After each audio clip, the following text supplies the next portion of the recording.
So to do this, we want to dig deeper on, okay, how do I get this well balanced, high on structure, high on love kind of style? And there's another just idea to help us do that, which is called a parenting pyramid. And this starts at the very top of the pyramid, at the very tip, with an aspect of parenting that is really we can't deny. We have to correct when my child does something that is dangerous, that is inappropriate, that is, really going to hurt them or their family or siblings. I have to correct that, absolutely. And that is something that I have to be able to do while being an authoritative parent and using this style. I have to teach them. So beyond correcting, I have to tell them what is actually appropriate in terms of their behavior. I have to create a relationship with them such that teaching is easier, meaning they love to be in this household and they love you as their parent. And that'd be very almost like, of course they're going to love me. I'm their parent.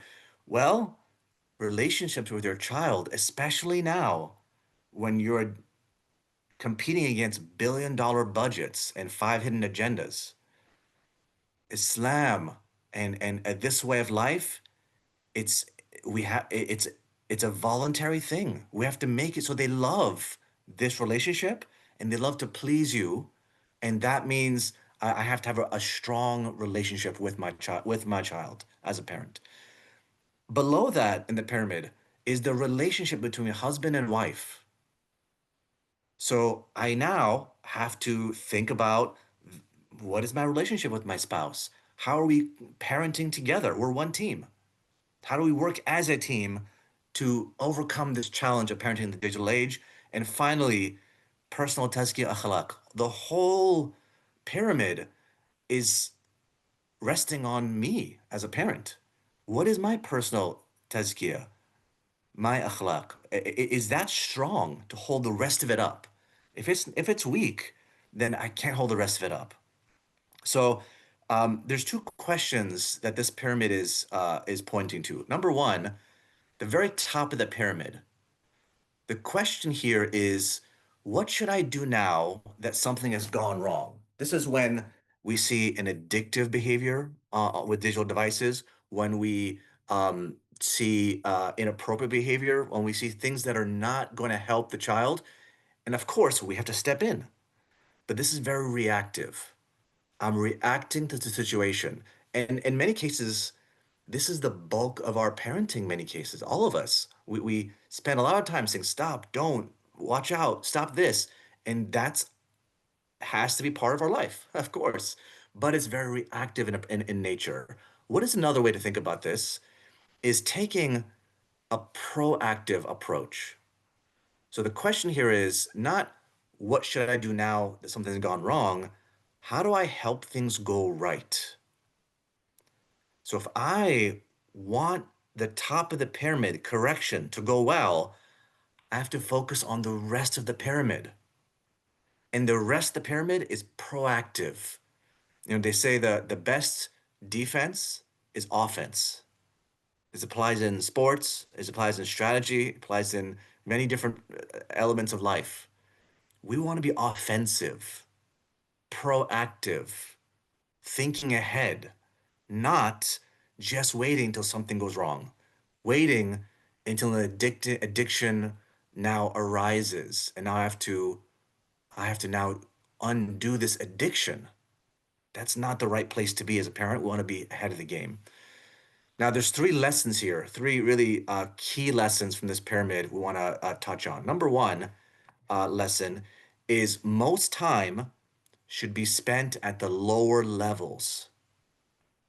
If I'm spending 100% of my time correcting, I am now neglecting every other part of this pyramid. I'm not teaching.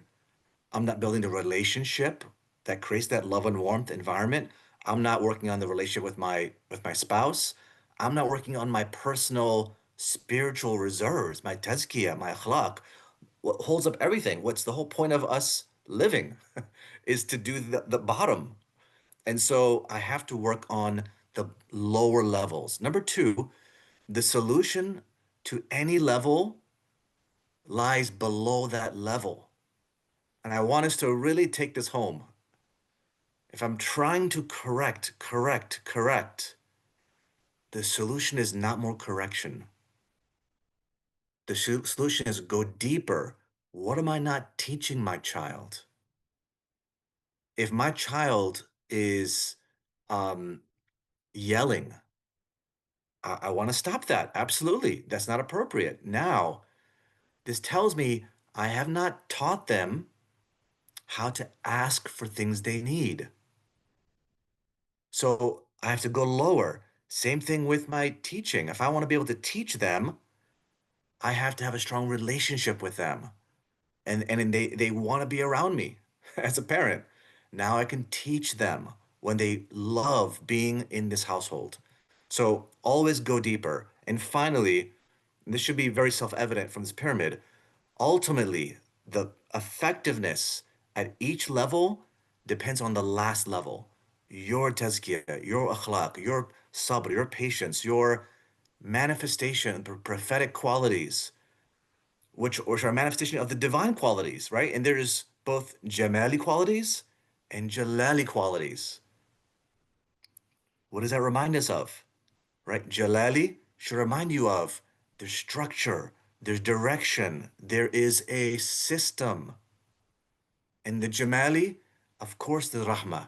There's love and warmth and all the things that involve. So this, if you remember nothing else, inshallah, hope you remember and benefit from a lot in this lesson. This is the pyramid where always go deeper, and you will inshallah find a solution. So we don't really have time to go deep into the last two levels. So inshallah, we're gonna just focus on the top three levels: correction, teaching, and parenting a child relationship. So to think more about this,